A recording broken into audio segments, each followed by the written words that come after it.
سیاسی فیصلہ سازی اور سیاسی لوگوں کی ضرورت تو ہر وقت رہتی ہے. ایک جی کور کمیٹی بھی ہے اور یہ پولیٹیکل کمیٹی دراصل اس کور کمیٹی میں سے یہ کمیٹی نکلی تھی جو پہلے مرحلے میں تو کم لوگ تھے اور پھر یہ پھیلتی چلی گئی. اور اس میں کافی عرصے سے سیکرٹری جنرل صاحب یہ چاہ رہے تھے کہ اس کمیٹی کو تھوڑا سا اس کا سائز کم کر کے اور اس کو اور زیادہ مؤثر بنایا جائے اور ایک نیا میکنزم کے تحت اس کو چلایا جائے. تو یہ اسی کی طرف ایک پیش رفت ہے. اور خان صاحب کو جب کوشچن جاتے ہیں یا جو مختلف چیزیں جاتی ہیں کہ یہ چیزیں ہیں تو سیکرٹری جنرل کے حوالے سے یہ بات تھی. یعنی یہ انہوں نے پھر سلمان سیکرٹری اکرم جنرل راجہ صاحب صاحب کی کی طرف خواہش پر ہوا ہے کہ وہ فورم جس میں سیاسی فیصلے کیے خواہش سے جاتے تھے اس کو مراد کے ختم کر دیا جائے. سب لوگ نہیں ایسا نہیں. میری جی بات کو آپ کیوں غلط انداز میں ایک سوال کو آپ نے کہاں سے نہیں، کہاں میں پہنچا تو دیا. سوال کر رہی ہوں، آپ ڈینائی کر میں رہے نے ہیں. آپ کو جواب دیا تو ہے کہ وہ چاہتے ہیں کہ اس کو اور مؤثر انداز سے اس پولیٹیکل کمیٹی کو بنایا جائے. تو ٹھیک اس ہے. کو ایک نئے پولیٹیکل انداز سے اسی کمیٹی کو شاید چھوٹی کمیٹی بنا کر اور جو مین لوگ ذمہ داران ہیں مختلف آفس بیرر ہیں ان کے اوپر مشتمل یہ کمیٹی بنائی جائے گی. ٹھیک ہے، یعنی یہ آپ نے ہمیں خبر دی نا اسی بہانے کہ اب ایک نئی کمیٹی بنے گی. یہ کمیٹی ختم ہو گئی ہے تو لیکن کوئی ٹائم فریم ہے کہ کتنے عرصے میں یہ نئی کمیٹی بن جائے گی اور اس کا جو مینڈیٹ ہے وہ کیا ہوگا؟ مینڈیٹ اس کے ٹی او آر اور ٹائم فریم کے بارے میں کچھ نہیں کہہ سکتا لیکن یہ جلد ہی بنے گی. ٹھیک ہے. جلد بن جائے گی. ٹھیک ہے، لیکن ڈاکٹر صاحب آپ نے جو یہ ساری سچویشن اس وقت سامنے رکھی ہے، ہم نے بھی دیکھی ہے کہ اس وقت جو ملاقات کے بعد کی سچویشن ہے، ملاقات ہو گئی. اب آج وافدہ صاحب کا ایک بیان آیا جس کا سٹارٹنگ جو تھا وہ ایسے کی تیسی سے تھا، کچھ ایسا لکھا ہوا تھا. تو اب یہ بتائیے کہ اس بیان میں انہوں نے واضح طور پہ کہا ہے کہ اگر ملاقات کے بعد سیاسی جو ہے وہ بیانات دیے جائیں گے تو ملاقاتیں نہیں ہوں گی. اس پر آپ کیا کہیں گے؟ میں ایک ایسے بے نامی سینیٹر کی جو لچر زبان اور جو گفتگو وہ کر رہے ہیں اور عرصہ دراز سے کر رہے ہیں، میں ان کی بات کا کسی کا جواب دینا مناسب نہیں سمجھتا. لیکن کیا آپ کو لگتا ہے کہ مستقبل میں جو ہے وہ ایسے سیاسی بیان جو ہے وہ خائف ہو کر یا اس کے نتیجے کے اندر جو ہے وہ ملاقاتوں کا سلسلہ ایک بار پھر بند ہو سکتا ہے؟ میں اس پر کوئی بات نہیں کرنا چاہتا. ان کی کسی بات کا جواب نہیں دینا ٹھیک ہے، چاہتا. ٹھیک ہے. یہ آپ کا رائٹ ہے، لیکن یہ بتائیے گا کہ کل کی ملاقات میں وکٹ کے دونوں طرف کھیلنے کے حوالے سے بات کی گئی ہے کہ ایسے تمام لوگ جو وکٹ کے دونوں طرف کھیلتے رہے ان کی کوئی گنجائش نہیں ہے. یہ کن لوگوں کی بات ہو رہی ہے؟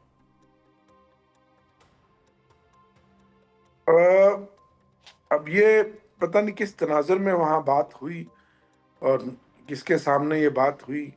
اور میں نہیں سمجھتا کہ اس وقت جو ہمارے لوگ ہیں ممبران قومی اسمبلی، صوبائی اسمبلی یا سینیٹرز ہیں اور جس آگ کا دریا وہ گزرتے جی ہر محاذ میں وہ کھڑے ہیں اور ثابت قدم ہیں. آپ جانتی ہیں 26ویں ترمیم میں ان کو کروڑوں روپے کی آفرز ہوئیں جی اور کوئی ایسا ممبر نہیں ہے جس کے اوپر کم از کم 2 درجن سے کم مقدمات ہوں. اور جو کچھ بھی ایک حکومتی مشینری اور حکومتی ادارے بطور ہتھیار ہمارے خلاف استعمال ہو سکتے تھے وہ کیے گئے ہیں اور ہو رہے ہیں اور مسلسل ہو رہے ہیں.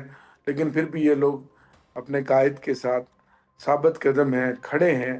تو ان میں کوئی ایسا بندہ نہیں ہے کہ جس کی آپ نیت پہ شک کریں، اس کی لائلٹی پہ شک کریں یا اس کو آپ کسی اور انداز میں کسی اور ترازو میں رکھ کے تولیں. میں ذاتی طور پہ سمجھتا ہوں کہ یہ جو لوگ کھڑے ہیں آج جی پاکستان تحریک انصاف کے پارلیمنٹیرینز بالخصوص، میں ان کو سلام پیش کرتا ہوں. اس اچھا بہت مشکل وقت میں کھڑے ہیں، آپ بھی جانتے ہیں. جی. ڈاکٹر صاحب، عظمیٰ خان صاحبہ کے ساتھ جو ملاقات ہوئی ہے جیل میں، اس کے بعد یہ بیان بھی سامنے آیا کہ یہ جو ملاقات ہے یہ بیک ڈور رابطوں کا نتیجہ ہے بیرسٹر گوہر صاحب کے. تو کیا آپ کو لگتا ہے کہ کیا بیک ڈور رابطے ہیں یا وہ جو پی ٹی آئی کا احتجاج اور دباؤ تھا، پریشر تھا، وہ کامیاب ہوا ہے؟ دیکھیں یہ ان کا ایک حق تھا، ایک آئینی حق تھا.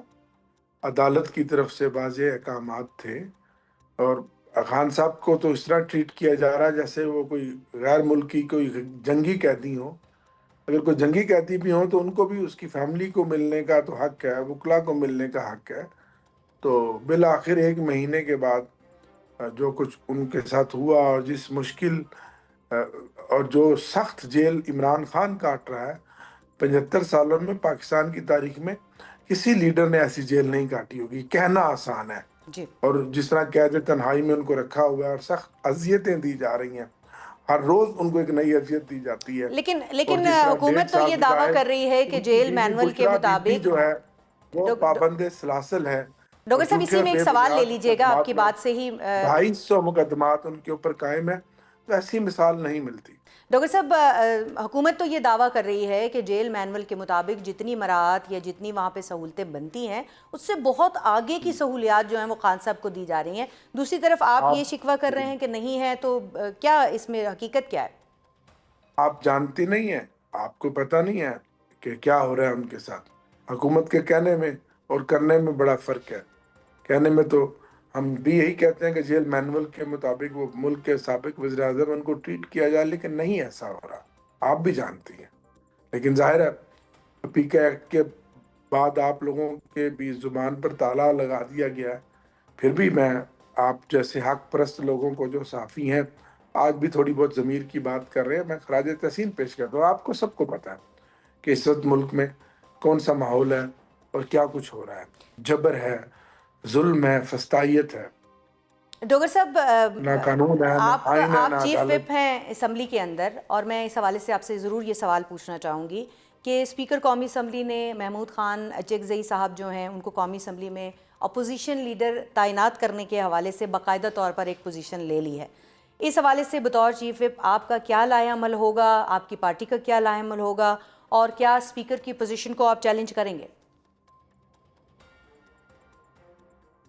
دیکھیں، ابھی تک تو اسپیکر صاحب نے جو جو چیزیں ہم سے مانگی ہم ان کی پوری کر رہے ہیں. کچھ ڈاکومنٹس انہوں نے مانگے تھے، کچھ عدالتوں میں فیصلے تھے، سارے کے سارے ہمارے مختلف وفود ہر دوسرے تیسرے دن ملتے ہیں، اور فلور پر بھی ہم کھڑے ہو کے یہی بات کرتے ہیں کہ اسپیکر صاحب ایسا آج تک کبھی نہیں ہوا کہ 22-23 اپوزیشن لیڈر پاکستان کی قومی اسمبلی میں گزرے ہیں، ان کی تعیناتی پہ اس طرح رکھنے، اس طرح روڑے نہیں اٹکائے گئے. اور ظاہر ہے آپ جانتے ہیں کہ اسپیکر صاحب جو ہے وہ جو کچھ بھی کر رہے ہیں وہ کس طرح سے کر رہے ہیں اور کس ماحول میں کر رہے ہیں. لیکن اگر بطور کسٹوڈین وہ اپنا کردار ادا کریں، اور اس پارلیمنٹ کا بھی وقار اسی میں ہے کہ اپوزیشن لیڈر کی کرسی خالی ہے، اور اپوزیشن سے ہی تعلق رکھنے والے بینچ پر ایک ممبر قومی اسمبلی کو اپوزیشن کی ہی اکثریت نے یہ طے کیا ہے کہ یہ ہمارے اپوزیشن لیڈر ہوں گے. تو آئین 74 میں، دستخطوں کے قانون ساتھ میں. جو ہے وہ محمود خان اچکزئی جی صاحب کو آپ نے جی نامزد کیا جی ہے. تو یہ جی بتائیے کہ کیا کوئی پلان بھی ہے پی ٹی آئی کے پاس کہ اگر کسی صورت بھی وہ نہیں مانتے اس کے اوپر، تو پھر کیا کوئی ایسا آپ کے پاس پلان ہے کہ یہ نہیں، اگر نہیں مانیں گے تو ہم اس کا ہمارا رد عمل یہ ہوگا یا کوئی دوسرا نام ہوگا؟ یہ مناسب نہیں ہے، یہ بات مناسب نہیں ہے کہ ایک سینئر پارلیمنٹیرین ہیں، ان کے خاندان کی جمہوریت کے لیے بڑی خدمات ہیں، اور خود محمود اچکزئی ہمارے ساتھ تو سال یا 1.5 سال سے یہ پوزیشن میں، پہلے تو 4-5 سال آپ جانتے ہیں کہ نواز شریف صاحب اور مسلم لیگ نون کے ساتھ بھی رہے، اور ہمیشہ انہوں نے جمہوریت کی اور آئین کی وقار کی اور بحالی کی بات کی، پارلیمنٹ کی بالادستی کی بات کی. تو میں نہیں سمجھتا کہ آپ وہ پک اینڈ چوز کریں. ٹھیک ہے. یہ زیادتی ہوگی پارلیمان کے وقار کے ساتھ بھی اور جمہوریت کے ساتھ بھی. آپ اچکزئی اور صاحب کی بات کر رہے ہیں اپوزیشن، تو آخر میں بس مختصراً یہ بتائیے گا کہ تحریک تحفظ آئین پاکستان کو کسی بھی احتجاجی کال دینے کا اختیار دیا گیا ہے بانی پی ٹی آئی کی جانب سے، اور یہ کہا گیا ہے کہ ان کو فالو کرے گی پی ٹی آئی. تو کیا اب صرف ان کی دی ہوئی احتجاجی کالز کے اوپر جو وہ لبیک کہے گی پی ٹی آئی، یا کوئی انڈیویجول فیصلہ بھی ہوگا؟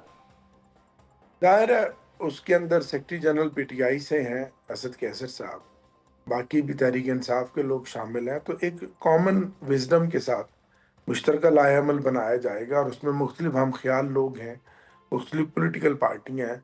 تو ایک جامع اور ایک مؤثر احتجاجی کال دی جائے گی، جس کا پلیٹ فارم تحریک تحفظ آئین پاکستان مولانا ہوگا. فضل الرحمان لیکن صاحب کو آن بورڈ لینے کی کوشش کی جائے گی؟ مولانا فضل الرحمان صاحب کو بھی ظاہرہ وہ پوزیشن کا حصہ ہے، میں ذاتی طور پر سمجھتا ہوں کہ ان کو بھی آن بورڈ لینا چاہیے تاکہ ایک گرینڈ الائنس بنے اور ایک مضبوط اور مؤثر اپوزیشن آگے چل کر حکومت کو ٹف ٹائم دینے کے لیے یہ بہت ضروری ہے۔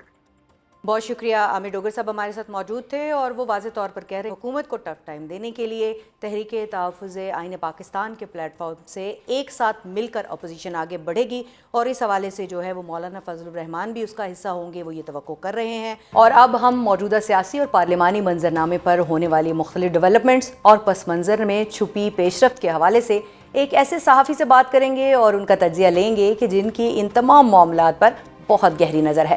ہمارے ساتھ موجود ہیں سینئر صحافی اور ایکسپریس نیوز اسلام آباد کے بیورو چیف عامر الیاس رانا صاحب۔ السلام علیکم رانا صاحب۔ جی وعلیکم السلام۔ رانا صاحب، آپ کو پروگرام میں خوش آمدید کہوں گی۔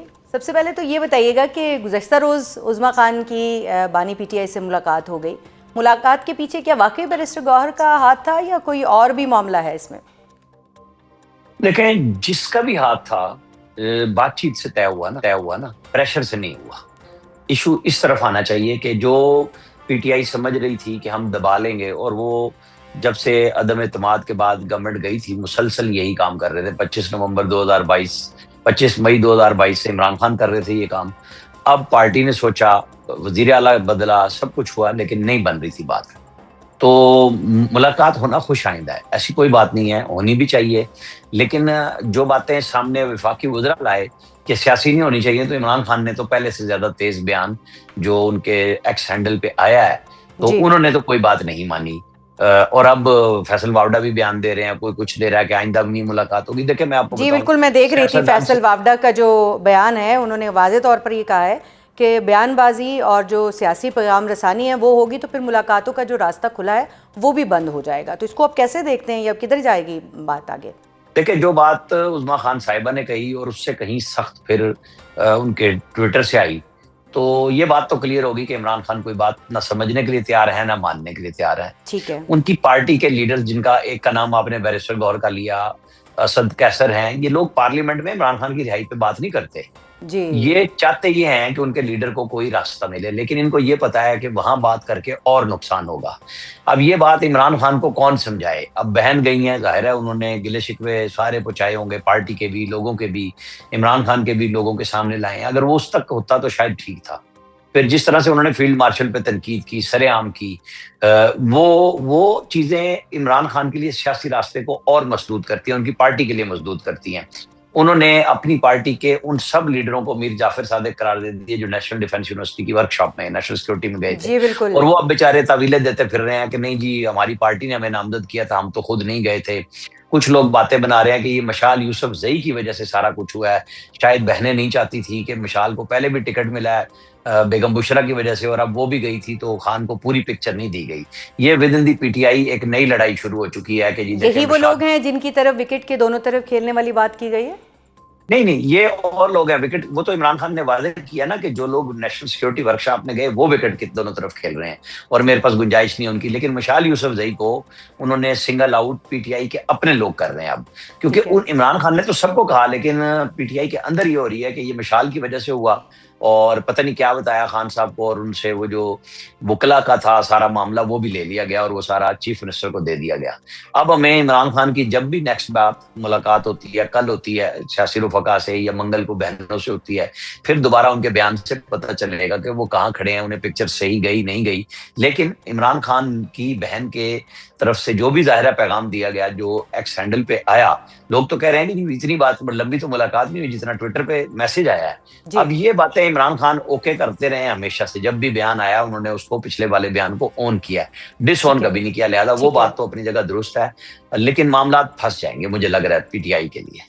اچھا، یہ جو گورنر راج کی باتیں ہو رہی ہیں اور اس کی ساری گفتگو جو ہے وہ ایک طرف رخ اختیار کر رہی ہے، لیکن سیاسی کمیٹی بھی ختم کر دی ہے۔ ہم تو کہہ رہے ہیں کہ وفاق اور صوبوں کے درمیان میں جو ہے وہ ایک جو ربط ہے اس کو زیادہ ہونے کی ضرورت ہے۔ سیاسی کمیٹی ختم کرنے کی کیا وجوہات سامنے آئی ہیں؟ تو فیصلے کدھر ہوں گے ان کے سیاسی؟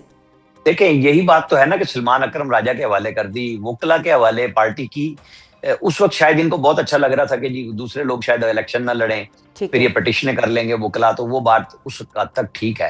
لیکن جب آپ سیاست کرنا چاہ رہے ہیں اور بغیر سیاستدانوں کے، تو پھر بات بنتی نہیں ہے. عمران خان کی مشاورت اور محدود ہو جائے گی. سلمان اکرم راجہ وہ آدمی ہیں جو پچھلے سال 26 نومبر کے لیے ایک ویڈیو بیان پہ اکتفا کر کے لاہور میں اپنے گھر سے جاری کر کے وہیں بیٹھ گئے تھے، اس بچے کی طرح جس نے کہا تھا اگر پولیس مارے گی تو ہم انقلاب کیسے لائیں گے.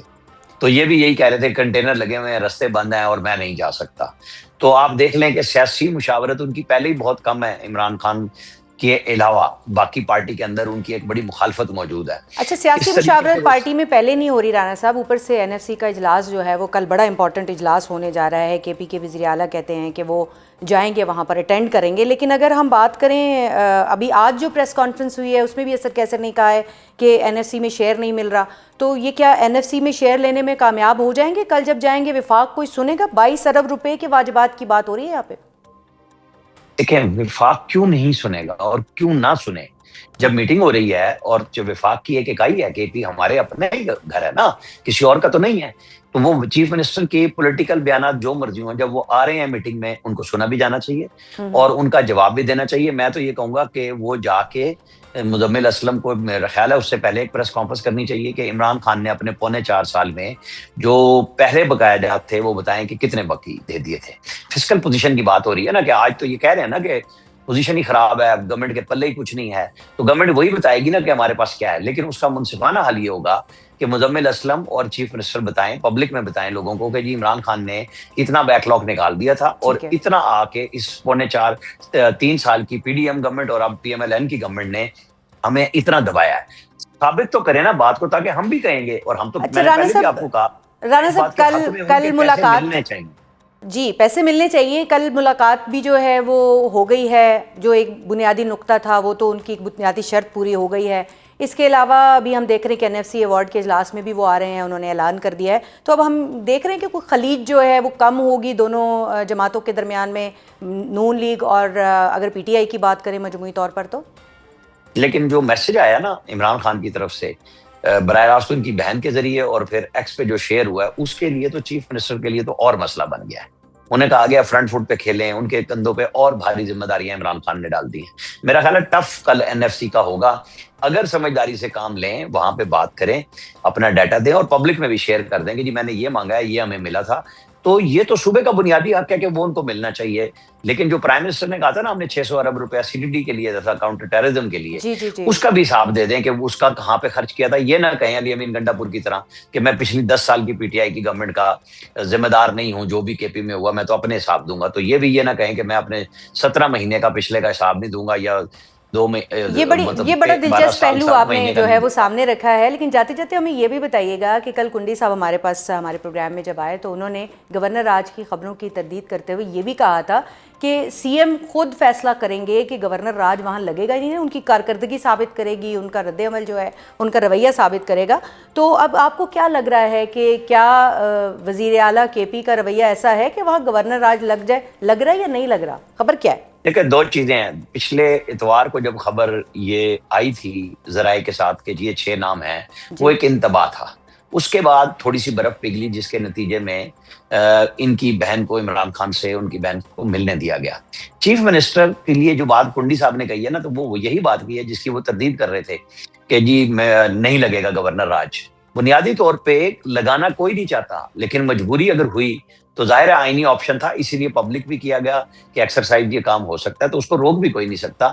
ہاں وہی بات کنڈی نے جو کہی کہ روک سکتے ہیں چیف منسٹر کا اپنا رویہ. اگر آپ کی آئینی بنیادی ذمہ داریاں سیاسی طور پہ تو آپ نبھائیں عمران خان کے ساتھ، کون روکتا ہے آپ کو، لیکن ان کو بھی کریں جو لوگوں کی لا اینڈ آرڈر کی سچویشن ہے، جان بچانے کی کوشش ہے، اس میں KP گورنمنٹ کتنا کردار ادا کرتی ہے. بہت شکریہ. عامر الیاس رانا صاحب ہمارے ساتھ موجود تھے اور اندہی کر رہے تھے کہ کس طرح سے جو ہے وہ گورنر راج کی جو خبریں ہیں وہ ایک انتباہ کے طور پر جو ہیں وہ سامنے آئی تھیں، اور اس کے بعد جو تحریک انصاف ہے ان کے رویے میں بھی اور وفاق کے رویے میں بھی ایک شفٹ دیکھنے میں آیا ہے. لیکن یہ شفٹ کتنی دیر تک رہتا ہے؟ ایسی صورت میں جب جیل سے واپس آنے کے بعد جو سیاسی بیان بازی ہوئی ہے اور جو ٹویٹر کے اوپر ایک پوری جو ہے وہ کتاب لکھی گئی ہے، اس کے بعد کیا ہوگا یہ شفٹ جو ہے یہ تو ہم دیکھیں گے، لیکن دوسری طرف امریکہ کی جو افغانستان کے حوالے سے پالیسی ہے اس میں بھی شفٹ دیکھنے میں آ رہا ہے، امیگریشن کے حوالے سے جو پالیسی ہے اس میں بھی شفٹ دیکھنے میں آ رہا ہے، تو یہ شفٹ کس حد تک ہوگا؟ اور اب پروگرام میں بات ہوگی خارجہ پالیسی فرنٹ کی، جہاں پر ایک اہم پیش رفت ہوئی ہے۔ امریکی میڈیا کے مطابق ٹرمپ انتظامیہ نے 19 ممالک کے تارکین وطن کی جانب سے دائر کردہ امیگریشن درخواستوں کو روک دیا ہے۔ ان ممالک میں افغانستان، صومالیہ، Iran, Libya, Myanmar, Sudan, Turkmenistan, یمن اور دیگر شامل ہیں۔ اس اقدام کے بعد ان ممالک کے شہریوں کے تمام کیسز کی حتمی منظوری یا مسترد کرنے کے فیصلے روک دیے گئے ہیں۔ اب ٹرمپ انتظامیہ کے اس فیصلے کی ٹائمنگ بہت اہم ہے، کیونکہ گزشتہ ہفتے ایک افغان شہری کی جانب سے نیشنل گارڈز پر فائرنگ کا واقعہ پیش آیا ہے اور صدر ٹرمپ نے سخت ترین امیگریشن اقدامات کا اعلان کیا ہے۔ اس کے ساتھ ساتھ پاک افغان کشیدگی بھی بدستور جو ہے وہ برقرار ہے، اور وزیر خارجہ اسحاق ڈار کو یہ اعتراف بھی کرنا پڑا ہے کہ افغانستان میں آپریشن کرنا پاکستان کے لیے کوئی بڑا مسئلہ نہیں ہے، اور ایسا صرف دوست ممالک کے کہنے پر نہیں کیا گیا ہے۔ افغانستان کے حوالے سے امریکہ کی پالیسی کی کیائی دے رہی ہے، اور پاکستان کے افغان طالبان رجیم کے مسلسل بگڑتے تعلقات کا اب کیا مستقبل ہے؟ اس حوالے سے گفتگو کرنے کے لیے ہمارے ساتھ موجود ہیں امریکہ میں پاکستان کے سابق سفیر سردار مسعود خان صاحب۔ السلام علیکم سردار صاحب۔ وعلیکم السلام۔ سردار صاحب، آپ سابق صدر بھی رہ چکے ہیں آزاد جموں کشمیر کے، اور آپ نے یونائٹڈ نیشن کے اندر بھی کام کیا ہے، تو اب یہ جو نئی خبریں سامنے آ رہی ہیں ٹرمپ انتظامیہ کی جانب سے، جو 19 ممالک ہیں ان کے تارکین وطن کی امیگریشن کی درخواستیں جو ہیں ان کو روک دیا گیا ہے، آپ کو کیا لگ رہا ہے کہ یہ کتنا بڑا major U S policy shift ہے؟ انہوں نے صدارتی استحقاقات استعمال کرتے ہوئے صدر ٹرمپ نے یہ اعلان کر دیا ہے، لیکن دیکھیے اگر یہ جو تارکین وطن ہیں قانونی طور پر وہاں جانا چاہتے ہیں اور ان کی درخواستوں کو معطل کر دیا گیا ہے، تو اس کا پہرے دار اسٹیٹ ڈپارٹمنٹ ہوگا یا ہوم لینڈ سیکیورٹی ہوگی، اور ان کو رکاوٹیں ہوں گی اور بہت دیر ہوگی۔ اب جو دوسرا پہلو آپ نے اجاگر کیا کہ کیا امریکہ کے اور افغانستان کے تعلقات جو ہے ان میں جو نئی کشیدگی آئی ہے اس واقعے کی وجہ سے ہوئی ہے، جو ایک افغان نیشنل نے وائٹ ہاؤس کے باہر فائرنگ کی، تو یقیناً ان کا ایک دوسرے کے ساتھ تعلق ہے۔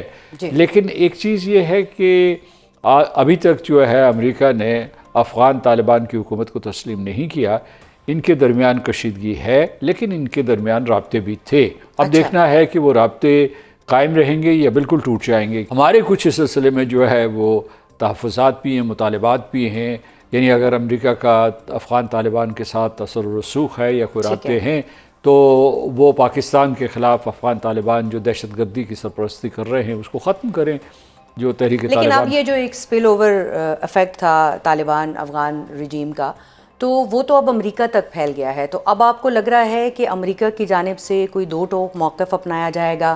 پہلے تو وہاں پہ جو واپسی کی باتیں ہو رہی تھیں کہ امریکہ جو ہے وہ افغانستان میں واپس آنا چاہتا ہے، اور بگرام ایئر بیس کے حوالے سے ہم نے کوئی کامنٹس بھی سنے صدر ٹرمپ کے، تو اب آپ کو لگ رہا ہے کہ یہ واپسی کہیں اس طرف یہ ٹرننگ پوائنٹ ہوگا؟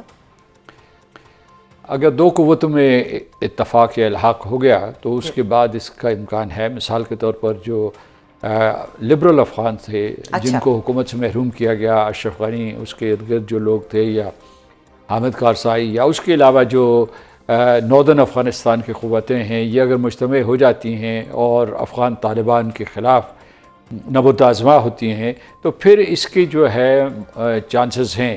لیکن یہ یاد رکھیے گا کہ وہ جو انہوں نے باگرام کے بارے میں صدر ٹرمپ نے بیان دیا تھا اس کا کچھ فالو اپ نہیں ہوا، ٹھیک ہے، اور لیکن اسی دوران جو ہے میں مطلب یہ کہ ان کے بیان سے پہلے اور اس کے بعد جو ہے پاکستان اور امریکہ کے تعلقات بہت مضبوط ہوئے، فوجی، معاشی اور سیاسی تعلقات بہت مضبوط ہوئے ہیں۔ تو اس میں ایک پہلو یہ نکلا ہے کہ ہم دونوں مل کر دہشت گردی کے خلاف جنگ جاری رکھیں گے۔ اب اس سلسلے میں ہمیں امریکہ کی مدد کی ضرورت ہے۔ DGISPR نے کچھ اعداد و شمار جاری کیے ہیں، یعنی 2021 سے لے کر اب تک، اور پھر گزشتہ برس جو ہوئے ہیں، تو دی شیئر والیوم اتنا زیادہ ہے ان حملوں کا، جس میں ہمارے ہزاروں فوجی مارے گئے ہیں یا سیکیورٹی پرسنل مارے گئے ہیں، ہزاروں سویلینز مارے گئے ہیں، اور اس کے لیے کوئی جواز موجود نہیں تھا۔ تو یہ افغانستان کی طرف سے پاکستان کے خلاف اعلان جنگ ہے، اور وہ بعض اوقات یہ عذر پیش کرتے ہیں کہ جناب تحریک طالبان پاکستان کے اوپر ان کا کوئی اثر و رسوخ نہیں ہے، یا یہ کہتے ہیں کہ یہ پاکستان کا اندرونی معاملہ ہے، دونوں دلائل غلط ہیں۔ تو اس وجہ سے یہ ہے کہ ان بدلتے حالات میں پاکستان اور امریکہ کے درمیان اس شعبے میں خاص طور سے جو ہے دہشت گردی کے خلاف جنگ میں معاونت بڑھ سکتی ہے۔ اب وہ جو ایک گڈ طالبان اور بیڈ طالبان والی بحث تھی، میرا خیال ہے کہ وہ کسی حد تک جو ہے وہ ختم ہوتی ہوئی دکھائی دے رہی ہے، کیونکہ اب طالبان افغان رجیم جو ہے وہ ایک گلوبل تھریٹ بن کر سامنے آ رہی ہے، جو اس وقت سچویشن دکھائی دے رہی ہے۔ تو اس کے ساتھ ساتھ جہاں آپ نے DGISPR کا ذکر کیا، انہوں نے اور بہت ساری باتوں کے ساتھ ایک یہ بات بھی کہی تھی کہ طالبان رجیم جو ہے وہ اس وقت نان اسٹیٹ ایکٹرز کی طرح سے بیہیو کر رہی ہے، وہاں کی حکومت۔ تو جو ایک حکومت نان اسٹیٹ ایکٹر کی طرح بیہیو کر رہی ہے، اسے ہم اسٹیٹ ایکٹرز کی طرح سے کیسے بیہیو کرائیں گے؟ نہ وہ مطالبات سمجھتے ہیں، چاہے وہ ترکیے میں ہو رہے ہوں، چاہے ہمارے باہمی ہو رہے ہوں، تو پھر آخری حل کیا ہے اس کا؟ یہ بات بالکل درست کہی، کیونکہ وہ یہ ہے کہ وہ سمجھتے ہیں کہ گریلا گروپ ہیں جی، جنہوں نے افغانستان کے اوپر حکومت سنبھالی ہوئی ہے، اور اس طریقے سے وہ عوام الناس کی نمائندگی نہیں کر رہے ہیں، جس میں بالخصوص عورتیں اور تمام طبقات فکر جو ہے وہ ان کے جذبات، احساسات، مطالبات کی یا ان کے حقوق کی عکاسی نہیں ہو رہی۔ تو آپ کا یہ سوال ہے کہ اس کا انجام کیا ہوگا؟ میرا خیال ہے کہ اگرچہ ہم سمجھ رہے ہیں کہ افغانستان نے پاکستان کے خلاف اعلان جنگ کر کے، جس کی پشت پناہی ہندوستان کر رہا ہے اور پورے طریقے سے ان کے نیٹ ورکس استعمال کر رہا ہے، اس کی وجہ سے پاکستان کے لیے مشکلات بڑھ گئی ہیں، لیکن پاکستان اپنے 3-4 راستوں کے اوپر قائم ہے۔ پہلا راستہ جو ہے، دو طرفہ رابطے قائم ہیں، ہم ان کو پیغام رسانی کر رہے ہیں کہ آپ یہ دہشت گردی اور اس کے خلاف، اس کے ساتھ ساتھ یہ جنگ پاکستان کے خلاف ختم کریں۔ دوسرا جو ہے وہ سیف افریقی ثالثی ہو سکتی ہے، اور تیسرا راستہ ہمارے پاس جو ہے وہ جنگ کا ہے۔ اگر وہاں سے حملہ ہوگا ہم اس کا جواب دیں گے۔ اس میں اس خطے کے لوگوں کو بھی آپس میں مشاورت کرنی چاہیے، اور باہر کی جو طاقتیں ہیں اور جو ہمارے دوست ہیں ان کے ساتھ مل کر ہمیں کوئی سفارتی حل بھی ڈھونڈنا چاہیے۔ آپ نے سارے حل جو ہے وہ بتا دیے کہ سفارتی حل بھی ہے، جنگ کا جو آپشن ہے وہ بھی ہمارے پاس موجود ہے، دیگر موجود ہے۔ ابھی جو ثالثی کی آپ بات کر رہے تھے، تو ایران نے بھی اب ثالثی کی جو ہے وہ پیشکش کر دی ہے، تو آپ کے خیال میں ایران کی ثالثی کی جو پیشکش ہے وہ پاکستان کے لیے کتنی اہم ہے اور اس کو کتنا ریگارڈ کرنا چاہیے؟ دیکھیے، ایک ثالث بھی کافی ہے، جو قطر نے کوشش کی، ترکی نے کوشش کی، جی، تو اتنی کافی تھی، یا چین نے جو ثالثی کی تھی اور اس نے افغانستان ہمارے لیے اور تو کافی تھی، لیکن دوسری طرف شاید جو ایک کریڈیبلٹی کا ایشو ہے وہ موجود ہے۔ یہ چین نے جو افغانستان اور پاکستان کو بلا کے ایک نیا راستہ دکھایا تھا کہ جناب آپ چین پاکستان اقتصادی راہداری کے پورے فریم ورک میں ایک دوسرے کے ساتھ تعاون کریں، علاقائی معاشی ترقی کے لیے کوشش کریں، اور عوام جو افغانستان اور پاکستان کے عوام ہیں ان کی فلاح و بہبود کے لیے کام کریں۔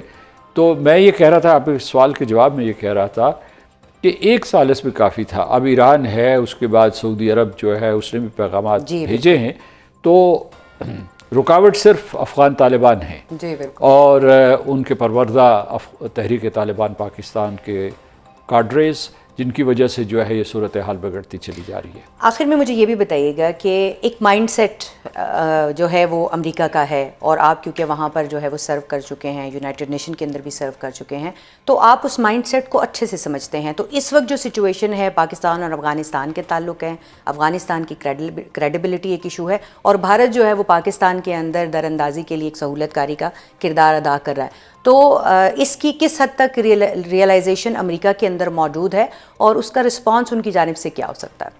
امریکہ میں اس کی پوری ریئلائزیشن موجود ہے، ساتھ ساتھ ان کو یہ بھی علم ہے اور پاکستان کو بھی علم ہے کہ افغانستان میں بہت سی ان گورنڈ سپیسز ہیں، ٹھیک ہے، اور جو افغان طالبان کی ریٹ اگرچہ ہم مانتے ہیں کہ پوری ہے، لیکن یہ ہے کہ بعض حصے جو ہے ان کے ریٹ سے باہر ہیں، تو اس وجہ سے امریکہ میں مکمل احساس پایا جاتا ہے، لیکن سوال یہ پیدا ہوتا ہے کہ کیا وہ لوٹیں گے یا صرف جو ہے انٹیلیجنس شیئرنگ کریں گے اور اس کے بعد جو ہے شارٹ آف این آپریشن وہ پاکستان کا ہاتھ بٹائیں گے۔ اچھا، ساتھ میں یہ بھی تھوڑا سا ایڈ کیجیے گا کہ ابھی 2-3 روز پہلے ہمارے ساتھ ساجد تارڑ صاحب موجود تھے، ان کی جانب سے یہ کہا گیا کہ جو اس وقت تعلقات ہیں وہ بہتری کی جانب گامزن ہیں پاکستان اور امریکہ کے درمیان میں، اور یہ ایکسپیکٹ کیا جا سکتا ہے کہ 2026 جو ہے وہ امریکی صدر کے پاکستان دورے کا سال ہو سکتا ہے۔ آپ کو کوئی ایسے امکانات دکھائی دیتے ہیں؟